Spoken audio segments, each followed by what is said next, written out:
శ్రీ ప్రవీణ్ ప్రగడాల గారు వారు is a Christian teacher and motivational speaker. వారు హైదరాబాద్లో మేరేడుమట్ట దగ్గర నివసిస్తారు.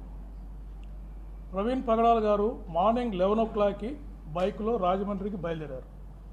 పర్పస్ ఏంటంటే రాజమండ్రి దగ్గర నామవరం అనే గ్రామం దగ్గర ఒక బైబిల్ కాలేజీ వారు కన్స్ట్రక్షన్ చేస్తున్నారు.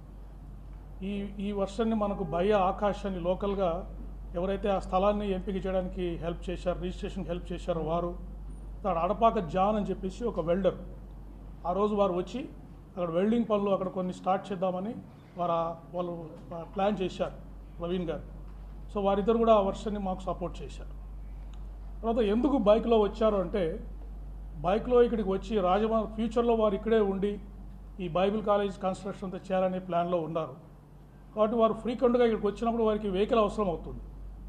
అందుకని ఈ బైక్ని ఇక్కడే పెట్టి మళ్ళీ తిరిగి వెళ్ళి ఎప్పుడు రాజమండ్రికి వచ్చినా కూడా ఈ బైక్లో ట్రావెల్ చేస్తూ లోకల్గా పనులు చూసుకోవాలనేది వారి మెయిన్ ఉద్దేశంగా మనకు తెలిసింది.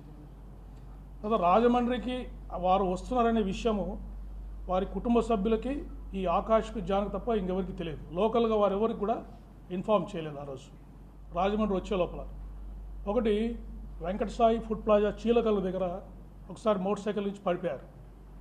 అక్కడ ఒక లారీ వెనక వెళ్తూ వారు పడిపోయారు. అక్కడ నారోగా యాక్సిడెంట్, మేజర్ యాక్సిడెంట్స్ మిస్ అయ్యారు. ఒక ఆర్టీసీ బస్సు కూడా వారిని గుద్దబోయి పక్కకి వెళ్ళిపోయింది.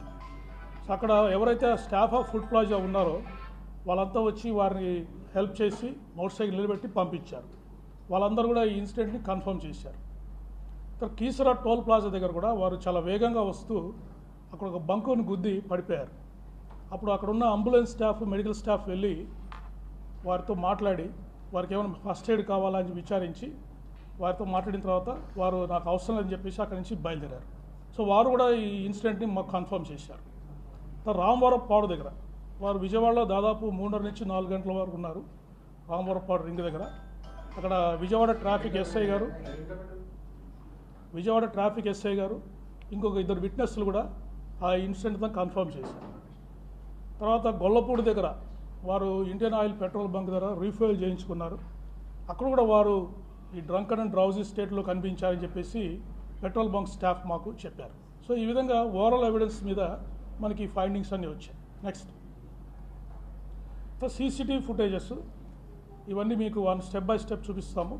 మొత్తం వారు హైదరాబాద్లో బయలుదేరినప్పటి నుంచి రాజమండ్రిలో వారు మరణించేంత వరకు కూడా ఎన్ని పాసిబిలిటీ ఉంటే అన్ని సీసీటీవీ ఫుటేజెస్ మేము కలెక్ట్ చేశాము. అవన్నీ 1 by 1 మీకు చూపించడం జరుగుతుంది. నెక్స్ట్ స్టార్ట్ చేయండి. సీసీటీవీ ఫుటేజ్ చూపించండి.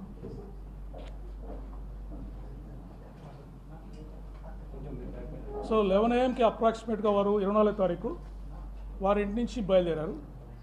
Next is Netaji Nagar.